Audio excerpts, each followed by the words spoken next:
107.7 FM Radio Masintu, Radio Darurat Siaga COVID-19. Sahabat Masintu, di radio yang bersuara untuk perdamaian dan keadilan Poso ada Mumpasim Baju, bincang-bincang bersama dengan saya dan Bulari dengan topik penting dan menarik serta narasumber yang inspiratif. Senang sekali saya selalu ditemani oleh orang-orang yang inspiratif sekali untuk membuat kita semakin banyak mengenal hal-hal yang sekitar kita ataupun di luar sana. Dan kali ini sahabat Mas itu kita masih bicara tentang tubuh kita. Dan tapi secara khusus tema kita pada perbincangan kali ini adalah harmoni tubuh dan alam, kontribusinya pada pemulihan dan kesehatan. Wah, ini kalau dengar temanya sendiri saja udah langsung wah itu tentang kita sendiri ya, tentang diri kita sendiri. Dan untuk bisa membuat kita perbincangannya lebih hangat dan langsung pada topiknya ada narasumber yang kece dan keren di sini sahabat Masintu yang hadir bersama-sama dengan saya. Ada Kak Ejodia Kakunsi di sini. Halo Kak Ejodia. Halo, selamat sore. Selamat sore Kak. Ini ya sehat-sehat selalu. Sehat. Oke. Iya, sahabat Masintu, Kak Ejodia Kakunsi ini sebelumnya sudah pernah berbicara tentang bagaimana kita mengenal tubuh sebagai pusat, sebagai sumber pemulihan dan sumber kesehatan kita sendiri. Kak Ejodia ini adalah pegiat kemanusiaan, tapi juga penyintas kanker, dan karena beliau punya pengalaman langsung berhadapan dengan yang namanya penyakit, tapi juga berinteraksi dengan tubuh, dan sekarang mau bicara tentang alam, maka ini Kak Ejodia orang yang paling tepat untuk kita ajak ngobrol tentang. Kak Ejodia ada banyak pertanyaan saya. Ya. Yang pertanyaan pertama ini mungkin karena Kak Ejodia sebagai seorang penyintas kanker, sebenarnya apa yang kemudian membuat Kak Ejodia sendiri melihat bahwa ada hubungannya antara tubuh kita dengan alam? Apakah kemudian ketika didiagnosis oleh dokter bahwa mengalami kanker baru kemudian ada proses itu atau sudah lama, dan bagaimana ceritanya? Oke. Terima kasih ya para pendengar sekalian, baik yang mengikuti siaran ini lewat radio, ada yang lewat live di Facebook ya. Dan streaming juga di www.masintu.com. Kiranya kita bisa sama-sama ikuti dan belajar bersama. Saya juga selalu belajar. Nah, kenapa dalam hubungan tubuh kita dengan alam sudah pasti ya, kedua hal ini sangat-sangat harusnya sangat-sangat erat satu dengan yang lain. Tapi seringkali seperti kemarin yang kita bahas itu, kita sendiri tercerabut dari tubuh kita sendiri, kita menjadi terasing, berjarak, terdiskoneksi dari tubuh kita sendiri, dan apalagi kita terdiskoneksi dari alam. Nah, bagi masyarakat misalnya di perkotaan ya, segala sesuatu yang berhubungan dengan alam itu harus dicari. Kalau saya yang hidup di Jakarta harus dicari ke puncak, ke Jawa Barat, ke Bogor. Nah, untuk mencarinya baru mengeluarkan banyak sekali biaya, menghasilkan polusi juga. Menghasilkan polusi dan perjalanan panjang, kemacetan menuju puncak itu khususnya tiap akhir minggu. Karena kita merasa bahwa alam itu di sana, dan alam itu tidak dekat dengan kita, gitu. Dan nah, bagi saya yang seperti yang sudah disampaikan kemarin dan hari ini, bagaimana sebenarnya secara real kita terhubung kembali dengan alam itu, yaitu ketika kita menyadari bahwa kita masih berpijak di bumi ini ya, kaki kita masih melekat di bumi, walaupun itu misalnya di lantai mall, di lantai apartemen, di lantai mana saja, tapi kita masih ada gravitasi itu ya. Itu soal gravitasi, soal kita berdiri setiap hari, soal kita berjalan setiap hari, itu sebenarnya harus betul-betul dalam kesadaran kita bahwa kita itu dalam harmoni dengan alam, gitu. Selama kita masih memijak di bumi. Iya, kecuali kalau kita bangun pagi lalu kita sudah kepala di bawah, nggak mungkin kan, sebab kita tidak bangun pagi di pesawat ruang angkasa yang tidak ada gravitasi, yang orang melayang-layang. Tapi ketika setiap saat kita harus berpikir bahwa kita itu menyatu dengan alam, dan karena dengan pemahaman ini bahwa kita juga menyadari bahwa selain tubuh membantu kita pada pemulihan, alam yang keterhubungan kita dengan alam secara harmonis itu juga sangat membantu dalam soal pemulihan. Tarikan napas kemarin kan, berdiri tegap, berdiri berjalan itu sebenarnya bagian kita yang menyatu dengan harmoni alam itu.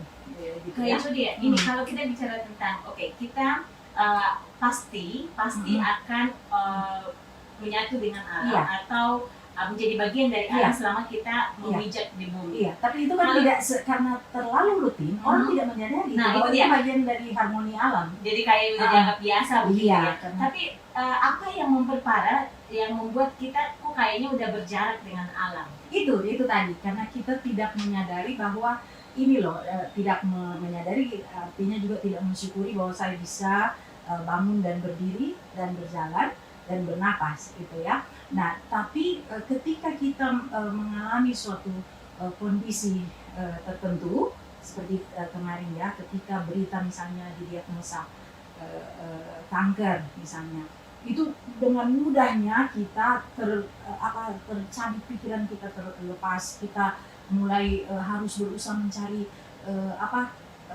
di mana-mana, seolah-olah kita harus mencari jawaban atas segala sesuatu. Padahal dengan berdiam dan tenang dan menyadari, oke, saya masih bisa berdiri, saya masih bisa duduk.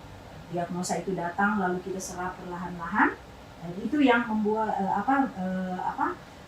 salah satu pewujudan kita sedang berusaha juga. Sebenarnya kita sedang berusaha deal juga ya. Berusaha deal bahasa tawar menawar dengan kondisi yang ada, tapi dalam keadaan tenang. Kalau dalam kondisi kita panik, nah itu kita seolah chaos, kan ada istilahnya chaos, kacau,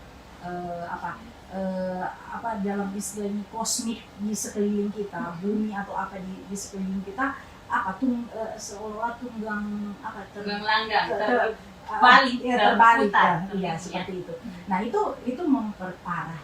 Tapi Kak kondisi Yudi ya, kita. selain kalau misalnya yang membuat kita, jadi tadi yang saya tangkap dari Kak Yudi adalah yang membuat kita berjarak dengan alam itu adalah ketidaksadaran kita. Ya? Yes. Tapi apakah ada sebuah sistem juga yang atau hal lain di luar diri kita sendiri yang membuat kita semakin berjarak dengan alam? Iya, banyak. Itu tadi, itu yang seperti kemarin yang kita bahas. Hal-hal yang seharusnya kita bisa temukan di alam. Contoh ya, kalau kita bicara alam, selalu kita akan terhubung dengan pohon, tanaman, dan sebagainya. Nah, sesuatu yang sebenarnya bisa kita petik dengan tangan, sudah dalam bentuk botol di depan kita, sudah dalam bentuk, terutama botol plastik ya, yang paling sering, sudah tersaji dalam bentuk kemasan. Jadi itu juga salah satu Produk tepatnya ya, produk Mbak, ya? yang membuat kita tidak lagi menyentuh alam itu secara langsung. Karena itu ada banyak sebenarnya anjuran bagi masyarakat yang hidup di kota-kota di mana semakin hari semakin menyempit lahan itu untuk bertanam. Itu ada yang sekarang hidroponik dan sebagainya. Tapi bagi masyarakat kita di sini, misalnya di pesisir Poso, di pesisir di tepi danau Poso ini, begitu luasnya sebenarnya, begitu dekat sebenarnya kita dengan alam. Tapi itu kemarin, ketika kita terputus dari tubuh kita juga terputus dari alam ini. Jadi kita masih sebenarnya pemulihan, misalnya kita sakit kepala, pening, pulang dari pasar, kita bisa berdiri di tepi danau Poso untuk menyerap udara, menghirup udara yang bersih itu. Tapi kita langsung berpikir Bodrex, ya kan? Kita langsung berpikir semua merek obat sakit obat kepala ya. obat sakit yang sudah Di dalam bentuk kemasan. obat sakit kepala ada di sekeliling kita. Tapi namanya bisa jadi jahe misalnya, bisa tanaman kumis kucing. Iya, tahu nggak ada yang namanya daun mint? Kalau di Manado kami bilang itu solasi. Solasi sama di sini ya. Itu aja kita hirup, ambil, kita petik dan kita taruh di hidung, itu sudah sudah semacam pemulihan.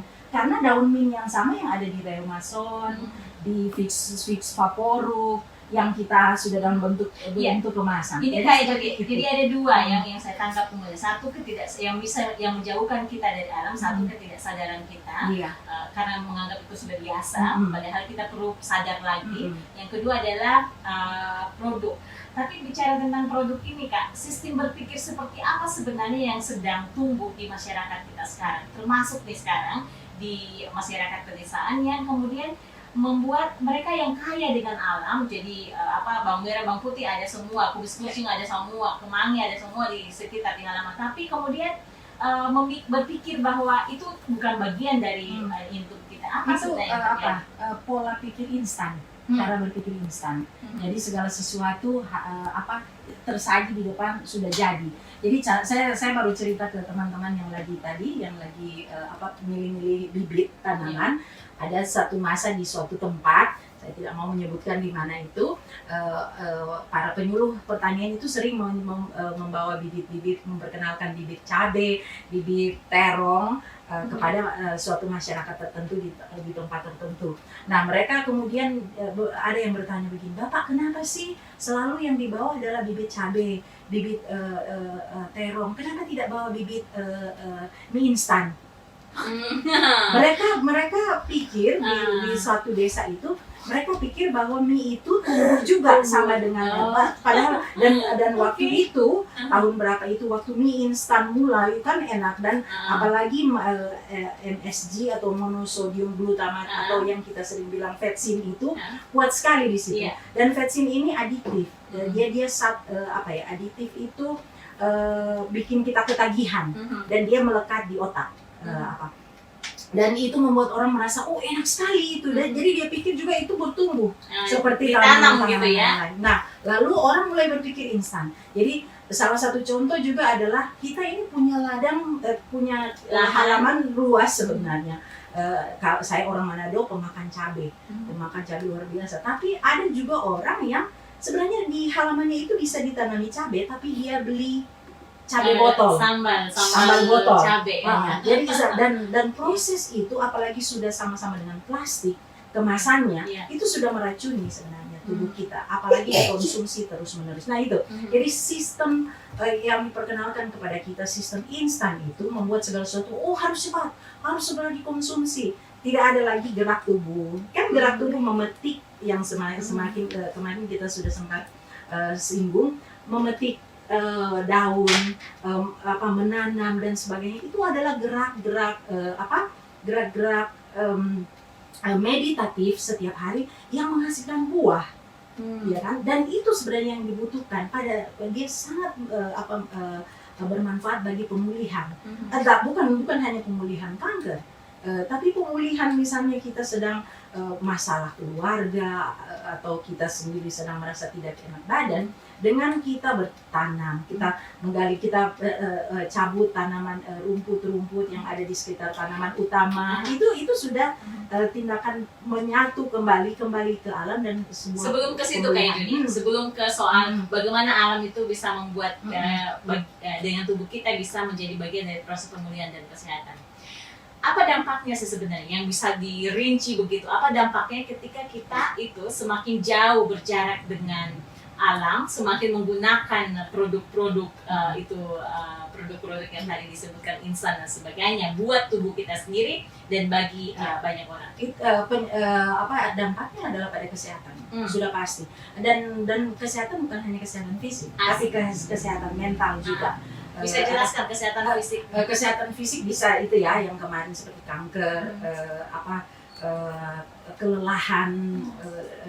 kelelahan itu biarpun misalnya kita sudah tidur, justru pada saat bangun pagi orang merasa kok masih capek gitu kan, lalu migrain, sakit kepala sebelah, macam-macam termasuk rematik dan seterusnya. Nah juga depresi yang menekan pikiran kita, tubuh yang tidak nyaman membuat kita bertanya-tanya kenapa, lalu segala macam hal yang berkecamuk yang masuk dalam pikiran kita tidak mampu lagi dengan jernih memfilter itu, akhirnya kita depresi, terganggu mental kita, dan juga ada seperti tadi ya, ada toksin atau racun-racun yang menekan sehingga kepala kita seperti ya migrain, sakit kepala sebelah dan sebagainya.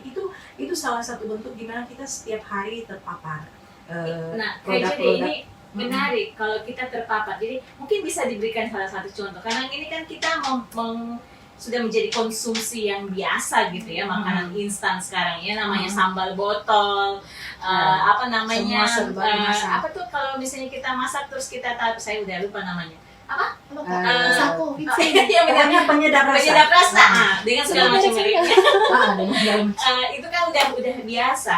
Bagaimana sebenarnya dia proses meracuni tubuh itu Iya. sebenarnya? Karena apa namanya? Karena orang kan merasa enak gitu ya, enak enak. Nah, bagaimana prosesnya? Jadi sebenarnya dia bukan penyedap ya, dia penguat rasa. Penguat rasa. Iya, jadi itu juga yang Keliru nih berarti. banyak sekali penyedap rasa dia ini. membuat strong. Jadi begini, orang sering kali saya perhatikan orang tidak mau lagi terlalu banyak membuang tenaga untuk memasak, potong-potong banyak bumbu-bumbu, mengiris-ngiris. Jadi tanaman-tanaman kita kan macam-macam yang tadi Dito sudah sebutkan tadi, jahe, bawang putih, bawang merah, serai, daun bawang dan sebagainya. Nah kadang orang hanya dua bumbu itu aja cukup, lalu dia taruh penguat rasa, ya kan? Nah, karena yang dicari adalah enaknya. Dia pikir itu enak, tapi kita selalu berpikir enak.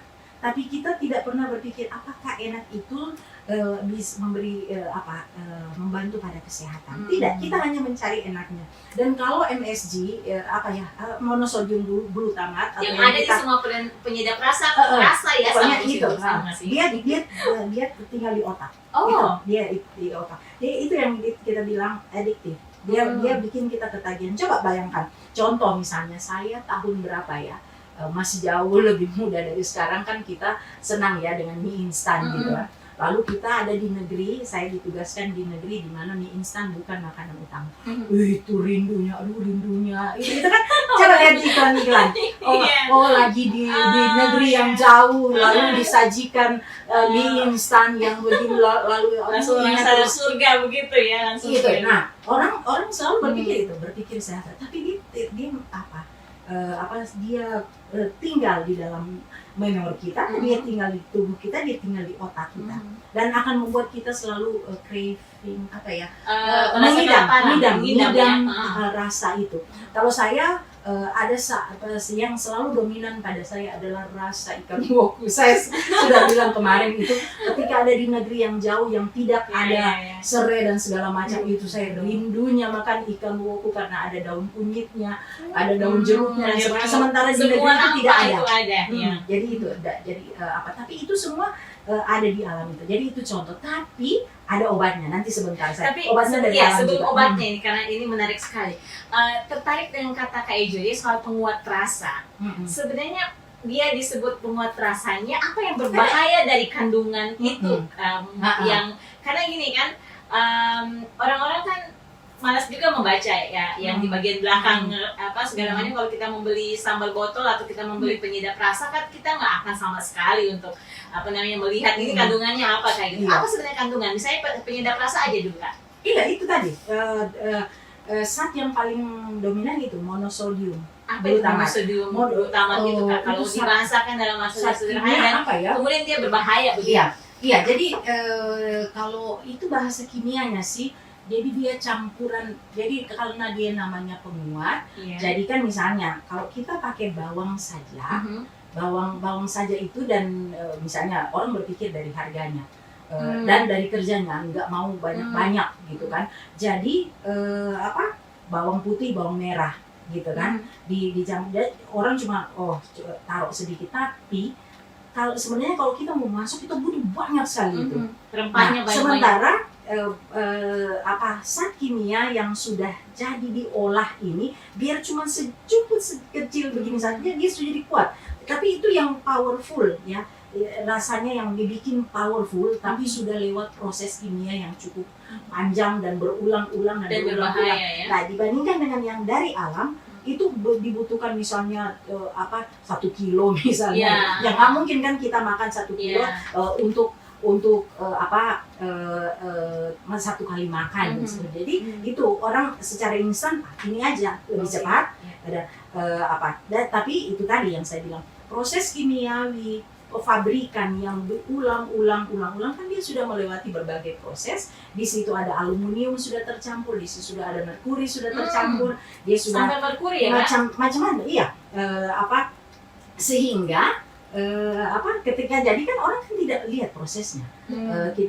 Orang dengan mudah mengambil itu, yang penting rasanya kuat gitu. Iya, dan kemasannya bagus begitu ya.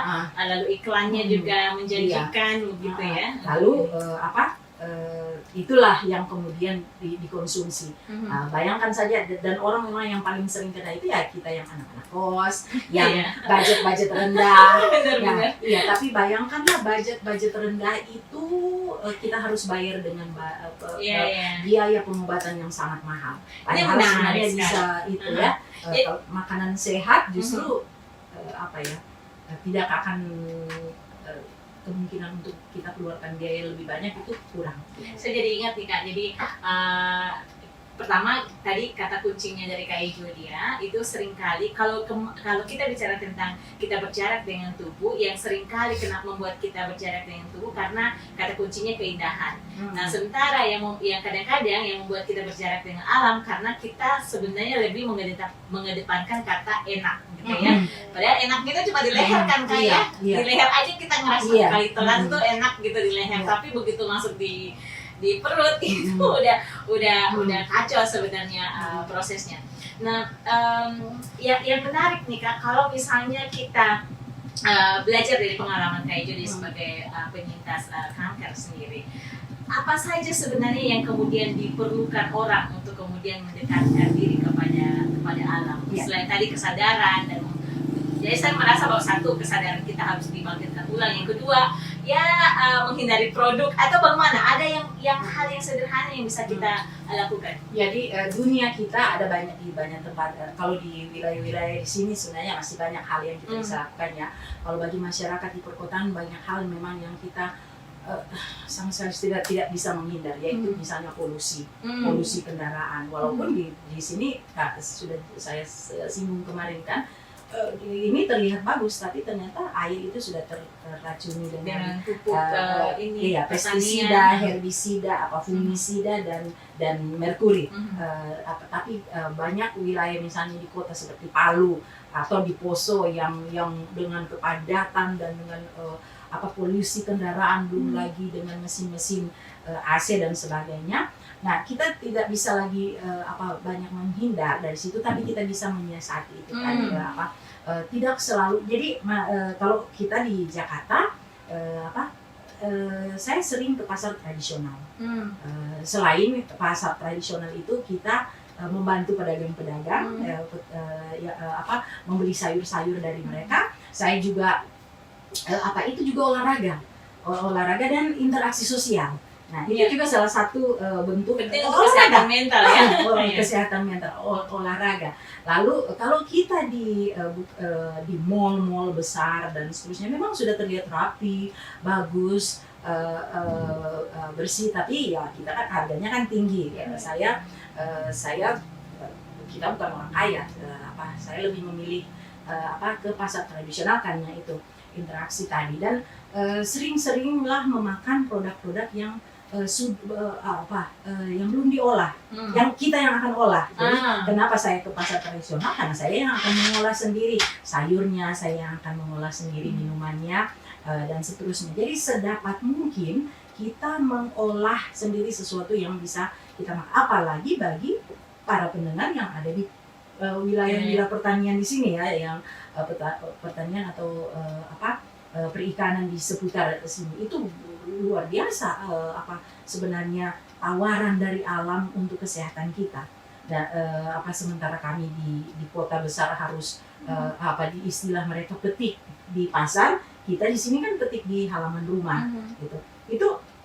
Itu salah satu. Nah, jadi kalau karena masalahnya begini, ketika kita sakit karena keakumulasi pemakaian racun-racun dari produk-produk itu, kita yang hidup di pedesaan untuk ketika emergensi harus dibawa ke rumah sakit jauh, transportasi kurang atau jalanan rusak seperti yang pernah saya di wilayah Asmat waktu 2018 Januari itu ketika wabah campak itu membunuh banyak anak-anak itu, kita bisa lihat bagaimana sulitnya itu untuk sampai ke puskesmas saja misalnya, salah satu contoh. Jadi ketika kita ada alam di sekeliling kita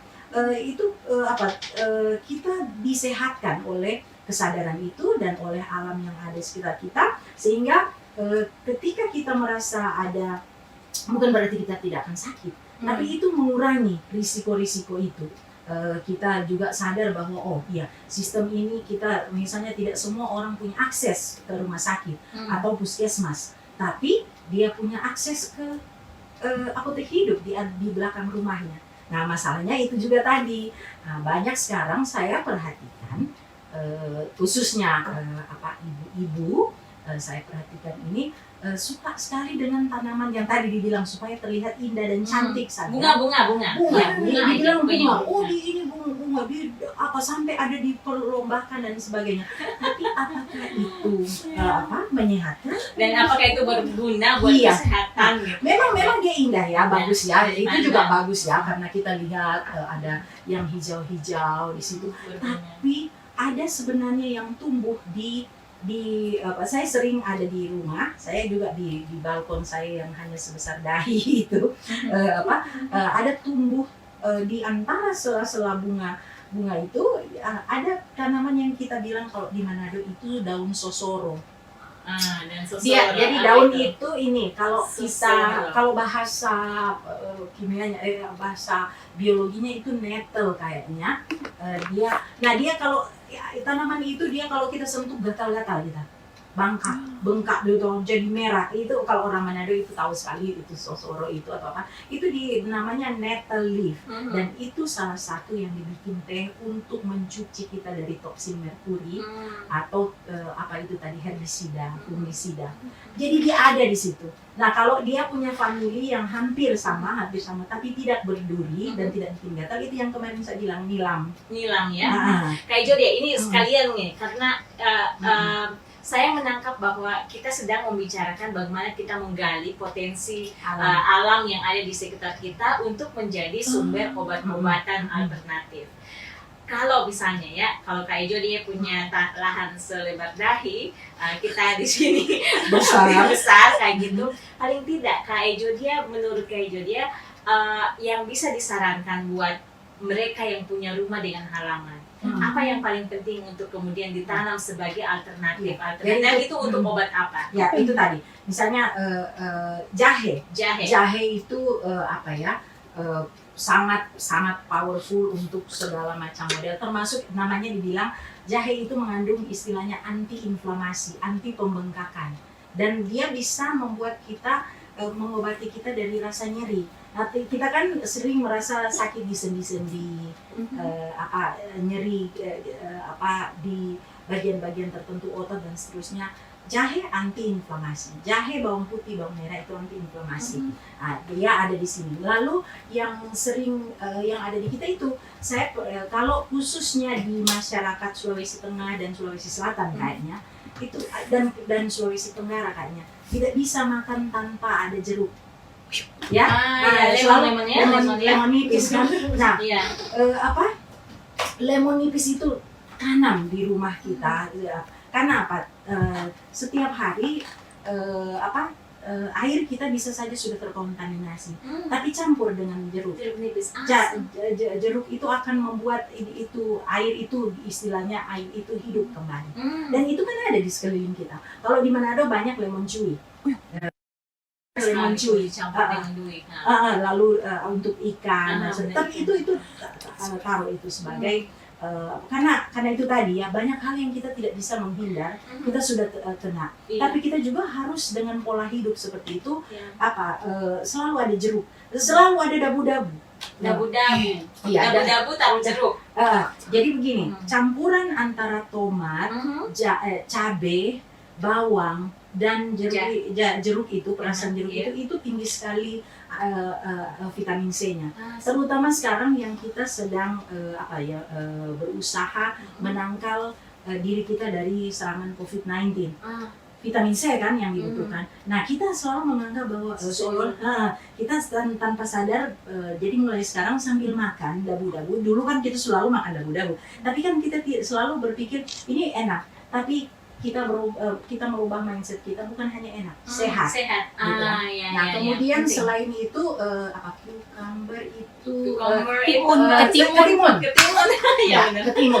ketimun kan bisa mudah kan tumbuh di Iya, wilayah-wilayah pegunungan yang Itu juga sehat ya Kak ya? itu Bagaimana itu tepatnya? pencuci. Jadi misalnya begini, saya lihat juga waktu saya hari Minggu ke Morowali, Mm-mm. banyak di rumah-rumah penduduk itu ada seledri.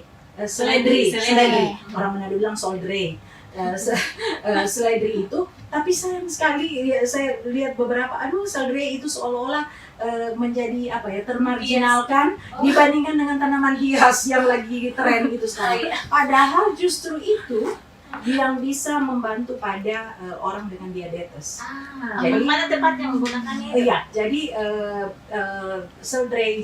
seledri itu kalau Bapak Ibu pendengar punya blender, silakan blender sebelum pada saat bangun pagi, sebelum minum apapun, sebelum ada isi perut itu, minum jus itu. Atau ya pada masyarakat kan belum ada gitu, tidak selalu ada blender. Silakan rebus, silakan rebus airnya diminum, seledrinya dimakan. Ini Ya. fungsinya untuk apa Kak?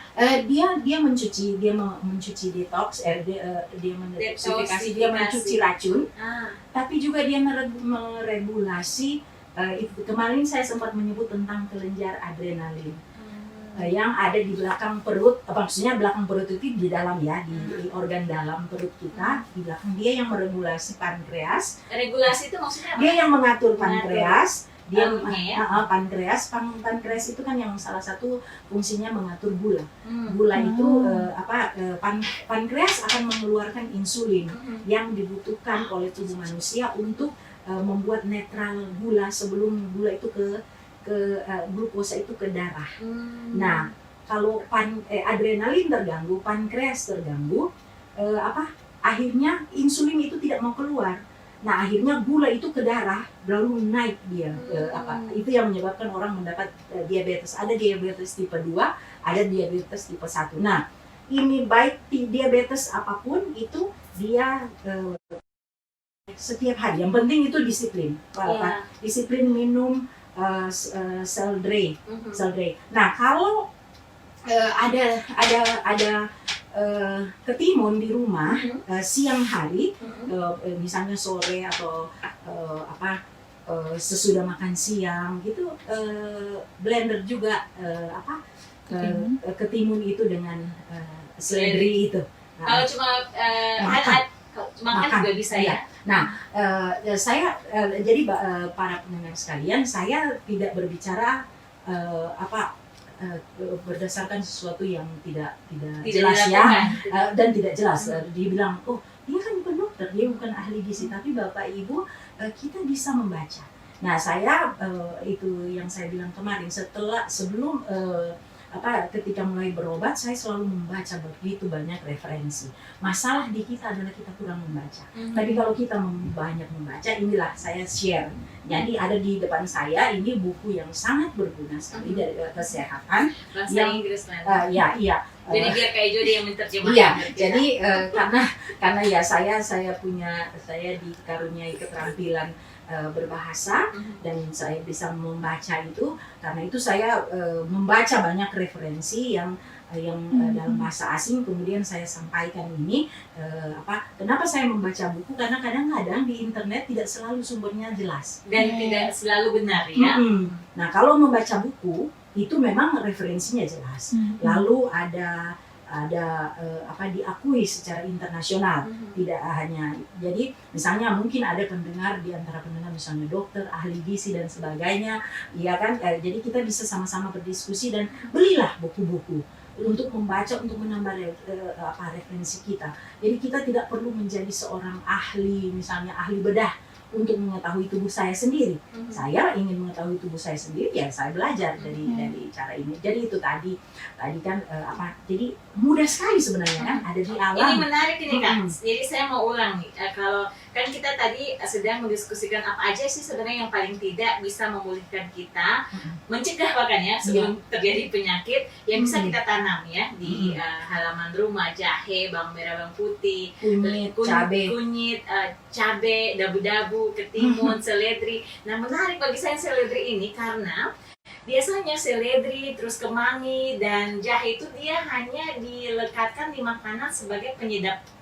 Pertama membuat itu harum gitu. Harumnya kan beda gitu kalau taruh seledri. Tapi tidak dilihat tapi sebagai kan manfaat obat. kesehatannya ternyata tinggi ya. Jadi itu apapun yang datang pada kita dalam bentuk yang masih asli seperti itu pasti ada manfaat yang sangat luar biasa karena kan dia bukan proses makanan yang sudah diproses. Nah, saya juga mau singgung tadi saya menyebutkan tentang cabai dan kunyit. Nah, pemirsa sekalian, pendengar sekalian, jika Bapak Ibu, mungkin saya selalu mengulang-ulang misalnya ikan woku atau kari. Kenapa demikian? Karena ada dua unsur ini dalam ikan woku atau kari, cabai dan kunyit. Nah, kunyit yang dikandung zat yang penting dari kunyit dan temulawak adalah kurkuma. Nah, kurkuma itu tidak dengan mudah diserap oleh tubuh tanpa peperin. Peperin itu ada dalam cabai atau lada. Jadi kalau minum ada istilahnya kalau bahasa asing itu chai atau minuman campuran itu saya selalu campur dengan lada hitam atau lada putih atau cabai itu kunyit supaya dengan begitu tubuh menyerap itu dia punya khasiat. Tidak cukup kalau makan cabai aja, tidak cukup hanya kurkumin aja, tidak cukup hanya kunyit saja. Dia harus ada teman itu, lada hitam atau lada putih atau cabai. Nah, artinya jadi cabai, lada putih, lada hitam. Salah satu dari mereka itu padukan dengan kunyit. Nah itu salah itu kan di apa? Kalau terpisah Kak boleh? Ikan woku kan? Ikan woku dia punya unsur itu. Ini menarik. Dua-dua ini. Kenapa harus sama-sama kan? Itu karena supaya khasiat kurkumin kan itu tinggi sekali antioksidannya. Dia membantu juga pada penyakit liver. Tapi kalau dia tidak bisa diserap tubuh, dia hanya kita makan, tapi dia tidak diserap oleh tubuh. Nah, cabai atau lada tidak usah tiga itu sama. Enggak, salah satu itu pasti akan membantu. Peperin akan membantu. Dan itu dia menyerap ke tubuh. Iya, dia serap ke tubuh. Nah itu, jadi itu jadi itu yang saya bilang, wah saya sangat itu ya, wah ini bagus sekali. Karena kan kita berpikir kunyit dengan jeruk memang bagus, dibilang itu kunyit asam, kunir asam yang jamu-jamuan itu kan biasanya. Tapi karena saya sudah tahu khasiatnya, saya sudah baca dia punya lebih berkhasiat, saya langsung ulek sedikit lada hitam dan campur di minuman itu supaya dia diserap. Nah itu salah satu. Lalu tidak apa-apa ya, saya masih berbagi soal awam. Ini menarik ini. Nah, ada hal yang paling sering menjadi ketakutan orang, tapi itu yang selalu menjadi ada hal yang men-trigger ini, tapi paling disukai itu tentang kolesterol. Lalu orang bilang begini, sakit kolesterol harus berhenti makan daging, harus berhenti makan ini, makan itu, gitu kan? Tapi orang tidak banyak tahu ya bagaimana sebenarnya kolesterol itu diproses, gitu. Jadi sering kan kolesterol tinggi, darah tinggi, Nah, jadi kolesterol itu sebenarnya diproduksi lewat kulit manusia. Dan begini, kolesterol itu dibutuhkan oleh jantung dan otak. Dibutuhkan. Dan nah dia akan dari proses pembakaran tubuh dan juga kulit. Nah, dan dia akan menghasilkan HDL. HDL itu dibilang kolesterol baik. Lalu kalau kita tidak sering terpapar matahari, proses kolesterol itu akan digantikan oleh hati, oleh liver. Liver akan menghasilkan kolesterol, tetapi LDL, kolesterol buruk, yang dia pergi ke jantung lalu ke otak. Yang selama-lama kolesterol buruk yang lebih menumpuk akan membuat jantung koroner kan. Nah, banyak orang terjebak pada obat-obat kolesterol. Kalau pendengar sekalian ada yang sangat familiar sudah dengan istilah-istilah kedokteran, obat-obat kalau dengan akhiran statin itu pasti obat kolesterol. Ada titik-titik statin gitu. Ya saya tidak sedang berusaha menyerang toko farmasi atau dokter tertentu, tapi saya hanya mau bilang tentang alam ya. Iya, tapi saya hanya mau bilang bahwa kolesterol bisa diturunkan dengan berjemur di bawah matahari. Supaya kita kaya dengan matahari di sini iya, ya. itulah makanya itu kan kita punya matahari, kita punya pemulih yang sangat luar biasa di alam, tapi kita kita tidak sadar. Nah, jadi ketika teman-teman jalan pagi atau petik daun singkong, tanam sesuatu, lalu tubuh kita terpapar matahari, kita sedang menerima vitamin D, kulit kita sedang memproduksi kolesterol baik menuju jantung dan otak, gitu. Jadi kalau mau menurunkan kolesterol, orang bilang minum ini, minum ini yang sudah diproses, obat-obat itu tadi. Tapi sebenarnya kita bisa lakukan itu dengan di bawah matahari. Artinya rajinlah, kita punya kekayaan yang luar biasa. Kita bukan hidup di dunia 4 musim yang hanya 4 bulan sekali ada matahari, tapi kita tiap hari ada matahari. Bahkan di dalam rumah pun kita terasa bergerak sedikit pun kan sudah keringatan. Nah, itu sangat membuat. Jadi itu saya bilang, kenapa kita perlu kembali ke alam? Karena di situ pemulihan bisa dilakukan. Ada banyak sekali, termasuk juga serai.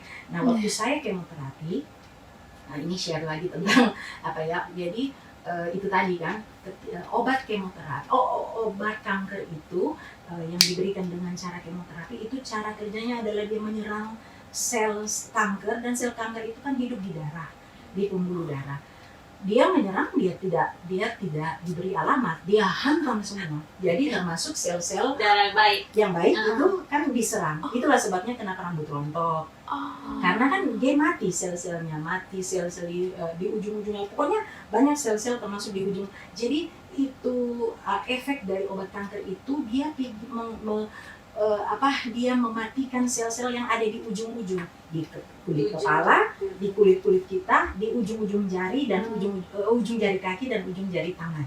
Gitu. Dia bentuknya hitam atau gundul? Iya, dia bikin gundul, dia bikin jatuh semua bulu-bulu badan semua, lalu ujung-ujung jari kita kerang-kerang. Itu obat kanker itu. Dan ketika dia menyerang darah kita, itu imun sistem kita turun, kekebalan tubuh turun. Karena itu ya namanya leukosit, darah putih kita turun, leukosit itu ditekan, Hb kita, hemoglobin darah merah ditekan. Nah, jadi kita harus makan makanan yang bernutrisi untuk menaikkan Hb kita dan untuk menaikkan imun tubuh kita. Nah, imun tubuh kita vitamin, makanan dengan kandungan vitamin C itu harus banyak, salah satunya serai. Dan lagi-lagi serai ada di ikan woku dan di halaman rumah kita. Ada di halaman rumah kita. Jadi beberapa hari. Jadi saya di kemoterapi itu tiap Senin. Selasa itu saya sudah mulai, saya disuntik di namanya itu yang akan meningkatkan darah putih saya. Hari Rabu saya sudah mulai loyo karena prosesnya sudah mulai terjadi. Efek dari obat itu sudah mulai terasa, saya sudah mulai mual. Rabu, Kamis itu saya mual. Nah, Jumat saya sudah mulai masak ikan woku. Kenapa ikan woku? Karena cita rasanya yang banyak. Karena dia kaya rempah-rempah itu, dia membuat kita tidak enak. Dia mengobati saya karena kan enak, mual. Tapi makanan campuran dari serai, daun-daun itu, termasuk tadi itu ya, kunyit, cabai, lemon itu memulihkan kembali. Jadi saya masak dan makan supaya mengembalikan kembali dan memberikan kembali nutrisi. Ini Ada yang pengen tubuh. rekomendasi kalau rumah sakit siapkan American Walker Iya, iya. Dan buat pasiennya, iya. Pak Dokter, Ibu perawat. Jadi ya saya bersyukur sekali karena itu tadi ya, karena tidak enak memang kehilangan selera Makannya. makan itu. Tapi dan banyak orang ketakutan kan itu, dibilang aduh kemoterapi berarti kita mau mual-mual, muntah-muntah dan itu memang efeknya. Tapi prinsip saya adalah obat kanker yang dimasukkan dengan cara kemoterapi itu dilakukan untuk membunuh kanker saya, bukan membunuh saya. Nah, itu cara Waktu kita mengalami kanker atau sakit apapun, jadi saya harus mempersiapkan tubuh saya. Tubuh saya adalah medan pertempuran antara kanker dan obat kanker. Jadi dia serang kan, obat kanker itu menyerang tubuh saya, menyerang kanker saya, tapi kan ada di tubuh saya. Pekerjaan saya, pemilik tubuh ini adalah memberi nutrisi pada tubuh. Saya minum sebanyak-banyaknya, saya makan semua yang termasuk kiwi, tidak selalu kan di sini buah Iya, kiwi. Buah banget. kiwi itu memang ininya. mahal, tidak selalu ada, tapi pasti ada. Kalau di pedesaan itu sirsak, makanan sirsak, Iya. pengganti kiwi. Iya. Asik deh. Nah, kenapa kiwi? Karena kiwi yang kalau Bapak Ibu pendengar bisa dapat kiwi itu selain mengandung vitamin C yang sangat tinggi, dia mengandung melatonin dan serotonin. Ini dua Melatonin dan serotonin. serotonin. Serotonin. Nah, itu dua hormon dibilang hormon bahagia. Oh. Itu yang membuat tubuh kita lebih rileks. Kita akan merasa ngantuk, termasuk pisang. Pisang itu mengandung melatonin yang bikin kita tubuh kita semakin rileks. Jadi kalau mau makan pisang, makan di malam hari. Sahabat Masindo, semua ada di sekitar kita. Pisang, sirsak, apalagi yang mau dicari, semua ada. Iya. Harusnya kita sehat ya. Iya, jadi saya pelajari itu semua, obat-obat itu semua dan zat-zat yang dikandungnya, karena itu untuk menunjang tubuh saya yang sedang berhadapan dengan obat. Obat Obat itu. itu. Karena itu tadi, dia memang membuat mati. Ya, saya tidak bisa menghindar rambut rontok, ya biarin aja nanti dia akan bertumbuh. Kita tidak bisa bilang, misalnya orang datang ini bagus supaya tumbuh, Rambut supaya tumbuh rambutnya, tidak bisa. Rambut tidak akan bertumbuh sampai semua proses kemoterapi selesai. Tapi tidak semua obat kemoterapi membuat rontok rambut. Jadi ada obat kemoterapi misalnya untuk kanker kandungan tidak membuat rontok, untuk kanker kulit tidak membuat. Jadi ada obat tertentu. Jadi baca setiap kali waktu dokter bilang, ibu akan dilakukan kemoterapi obat ini. Namanya ACT. Lalu saya baca, katanya rumit. Adriamycin, siklopopamin, taxol. Oke. Jadi saya dan semua itu efeknya rontok rambut. Oke. Jadi saya bilang oke. Nah, tapi itu tadi apa yang bisa membantu di masa-masa kemoterapi. Lalu mulailah informasi yang sangat berharga itu, nanas, pepaya, pisang, ketimun, jahe dan sebagainya. Saya bilang ada di halaman, ada di kita semua ini. Jadi dengan senang. Jadi begini, ketika banyak orang, ini juga tips, mungkin ada teman-teman pendengar yang sedang mengalami itu. Jadi ketika kita fokus pada ini vitamin apa ya obat ini, kita tidak akan fokus pada penyakitnya. Orang selalu, karena kita selalu dikuasai oleh kemoterapi nggak enak, kanker bikin mati, ini. Kita berfokus pada kematian. Tapi itu yang saya bilang kemarin, saya tidak fokus pada kematian, saya fokus pada pemulihan, pada kehidupan. Jadi dengan membaca, ini mengandungkan kandungan apa, alpukat. Nah, dan ini bagi kita yang di posisi poso dan sebagainya, ini berita gembira. Jadi itu orang Manado bilang suntung, cumi punya di sini juga suntung. punya tinta. Iya. Itu sangat bagus untuk Jangan pemulihan. jangan dicuci. Jadi saya DP ini hitam. itulah di Jakarta susahnya, saya bilang di Manado itu jadi sesudah kemoterapi itu saya pasti pesan lagi-lagi cumi woku. dan pakai Intinya tinta. woku, sahabat Mas Indro. Tintanya penting karena tintanya mengandung polisakarida. Polisakarida itu akan pemulih sel-sel yang rusak. Lagi itu, jadi saya baca lagi apa kalau saya makan cumi apa ini. Oke, jadi karena saya senang masak, jadi itu saya langsung hari setelah hilang mualnya itu yang saya masak, kasih banyak makan itu supaya dia mengganti sel yang rusak akibat obat-obat berat yang saya konsumsi itu salah satu. Jadi sebenarnya ada itu yang saya bilang, Menarik fokus sekali. pada pemulihan. Ya, gitu. dan alam di sekitar kita ya. Saya mau bilang bahwa sayang sekali kita harus menghindari udang tambak. Udang tambak. Karena di Indonesia saya kira tapi ada juga mungkin untuk budidaya udang itu udang itu petani petambak memberi antibiotik pada udang itu tidak. Jangan-jangan Buat ikan-ikan kesehatan. juga ya. Iya. Jadi kalau kita beli memang mahal, jadi ya lebih baik kalau bisa tidak usah udang ya, nggak usah. Tapi udang laut, udang yang didapat di laut itu tidak ada antibiotiknya. Atau cari cumi-cumi. Iya, jadi Amerika itu dan Eropa menolak udang tambak Indonesia karena mengandung antibiotik.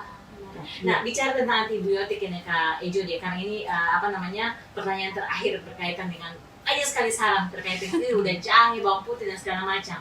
Tapi kan pasti ini ya kayak pasti bukan sembarangan tanaman jahe itu. Karena sekarang juga orang menanam tapi menggunakan pupuk kan Kak. Iya. Nah itu bagaimana sarannya Kak Ejo dia untuk mereka yang sedang mau mendengar ketika mendengar ini lalu kemudian mau menanam dan kemudian mau merawatnya dengan lebih sehat gitu supaya malah tidak balik lagi ke tubuh kita. Pupuk penting, tapi pupuk alam.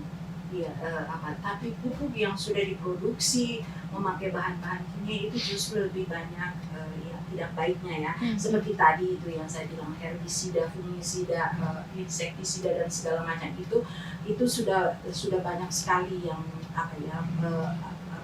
mempengaruhi cara berpikir petani-petani kita.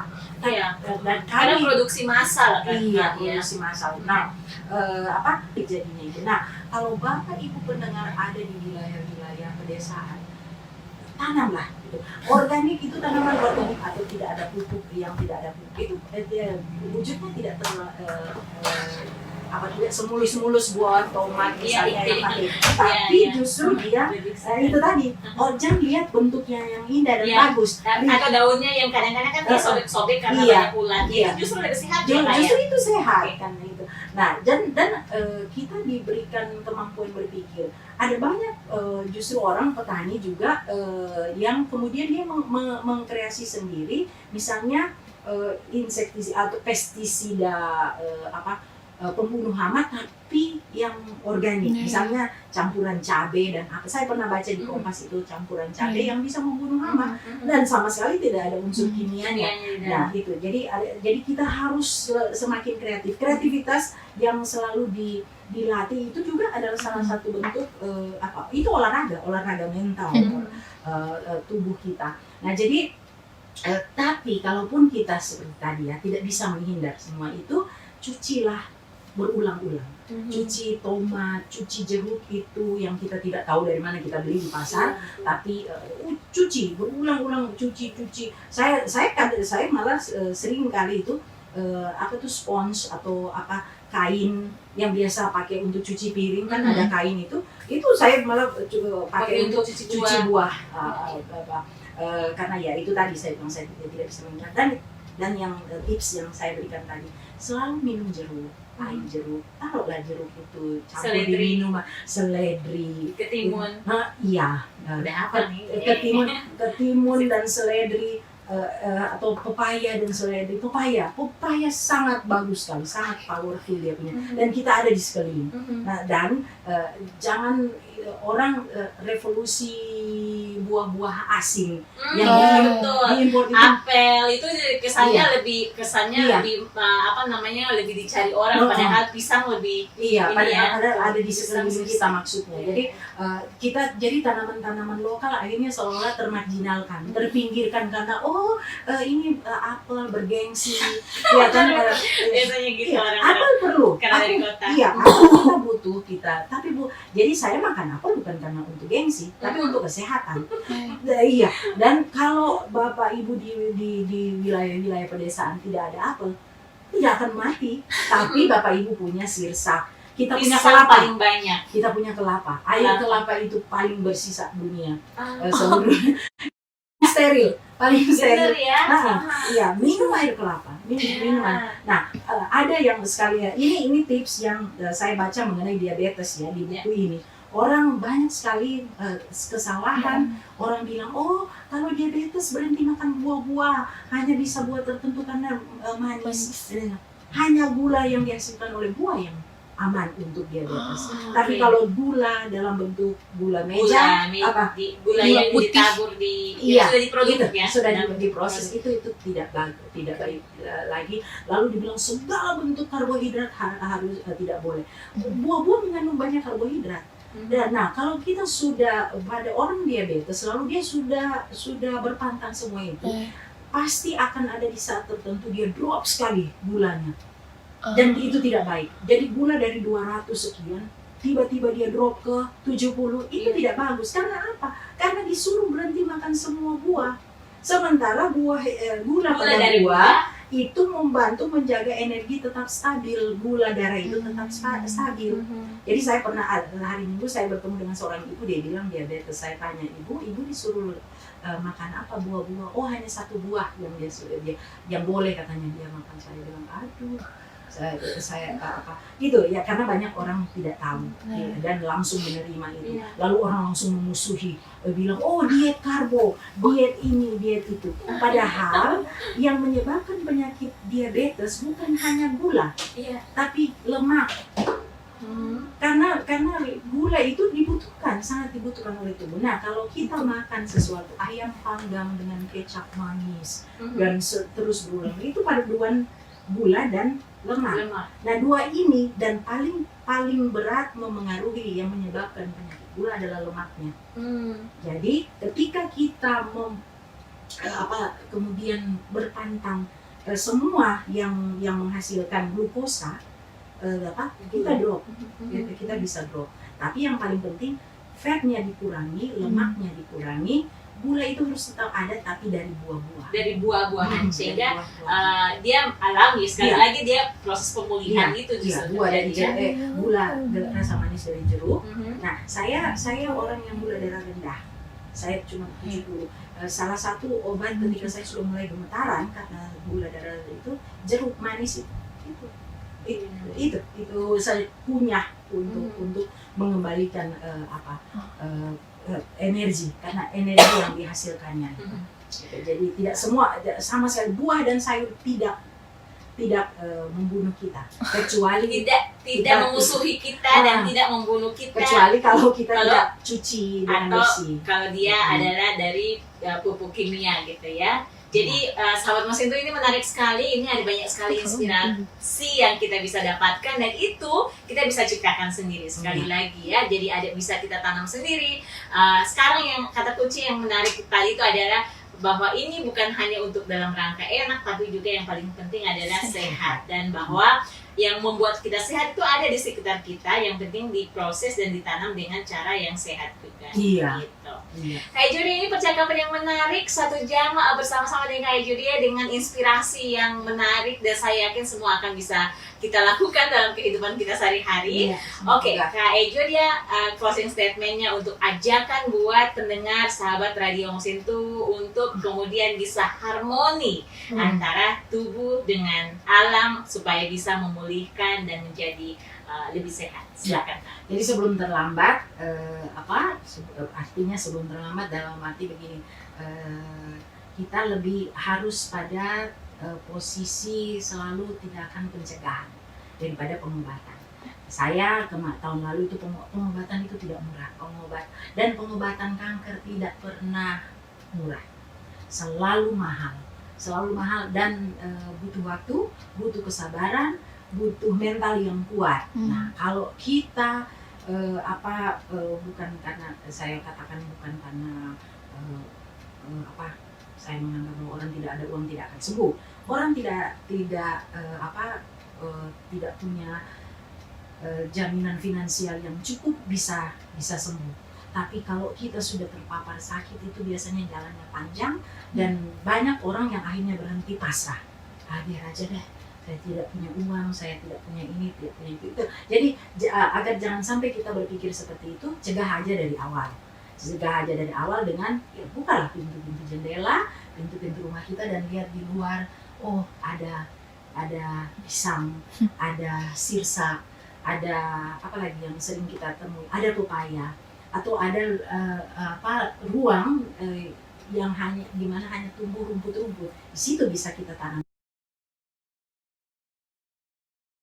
Melakukan tindakan pencegahan supaya kita tidak harus selalu mengobati, tapi kita ada di fase ini terus. Kita selalu di saat misalnya sakit karena kondisi tertentu, alam menyediakan seperti tadi kan, alam ada selalu itu untuk kita rebus, untuk kita kunyah.